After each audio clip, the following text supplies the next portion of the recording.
the Public Service Commission, of course, is going to determine the salaries of the Cuban doctors, despite complaints of pay imbalance by the union, who Denning say is in bed with the government. But there is also a worrying scenario in the sense that doctors who are not under the payroll of either the national government, one, or two, the county government, are not paid. And we have a total number of more than 12,000 doctors who are registered in Kenya, but only 7,414 of them are active in the country. We have more than 4,500 who have no jobs in the country. And just to also give you an assessment of what will be happening in the next 2 years, the taxpayer will spend an estimated 2 billion Kenya shillings by the end of the contract, by the end of the agreement between Cuba and Kenya. Literally, up to now, the government is in a situation of wanting to take the cat and playing with the kittens, isn't it? Yes. That as I... Well, when you look at it very critically, 2 billion. You see, if you called a financial advisor here and asked him what 2 billion Kenya shillings can do, the financial advisor will tell you how many medical equipment can be purchased, how much amount will be used in regards to paying salaries.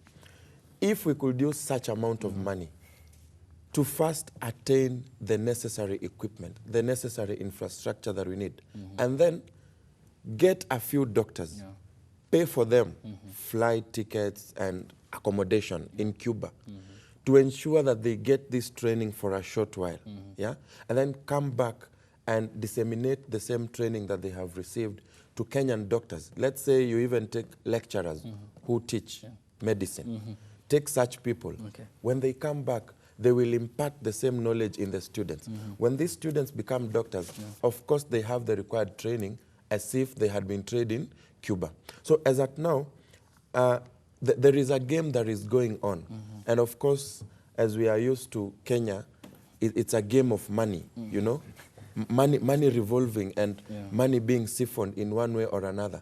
You see, as Bulima had put it, the president relies on advice from expertise. Is he misadvised? Definitely. You see, the way he had put it, they went on a trip with the president, and maybe someone decided, well, let me try and come up with something here. And definitely he convinced the president that bringing in Cuban doctors will aid the situation we are seeing. It's a total lie. And perhaps make him achieve the Big Four agenda, in which health is one of them. It's a big lie. And of course, we cannot achieve it. Okay. I think in light of the statistics you've provided, I think generally we need to agree on a few things. One is that our doctors are part of a community of professionals that are not as satisfied in terms of their compensation for the amount of work they do. You realize that the work doctors undertake is very risky. In fact, the legal environment is very limiting. Secondly, there's the whole element of facilities, the infrastructural facilities within our hospitals. Then thirdly, there's the whole discussion around even the number of referral hospitals we have in this country. And then now you bring in the important element of the over 4,000 unutilized expertise who've graduated from the university, and they took a lot of time in the university. So when you look at all these issues, I think what the KMMPDU ought to have done is basically define like a roadmap in order to, like help the government to equally be accountable, that defines steps or measures within certain defined timelines that would actually see, number one, the 4,000 have gotten a place, because that number will continue bulging. In the next, I think by this year or the next 2 years, there will be more doctors graduating. What are we going to do? Are we just adding to statistics to the 4,000, or are we working towards reducing it? So that's the element where I think the KMPDU should be accountable in terms of what are they doing to ensure that this particular group is accommodated within the employment scheme of government. Then I think in terms of the statistics around the 2 billion allocated towards, what is that? Over the 2-year period. Over the 2-year period. I don't know whether that amount is sufficient. Because, I mean, when you hear them talk about the challenges that the medics are facing vis-a-vis the lack of equipment in most of the, and in the wake of some of the alarming news that we've been watching on TV about, you know, incidences like the one that happened in Kenyatta, where somebody went to the surgery room, Operated on a wrong patient. You know, it gets you worried because these are just results of many things that are yet to be done, you know.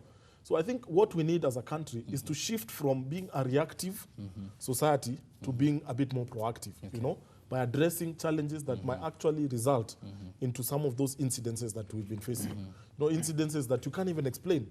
You know, it's only in Kenya nowadays that you hear reports that even shock you. You know, some of people are even attributing it to witchcraft and those funny stories, because you're shocked. You know, how did this happen in an environment where we have all this expertise?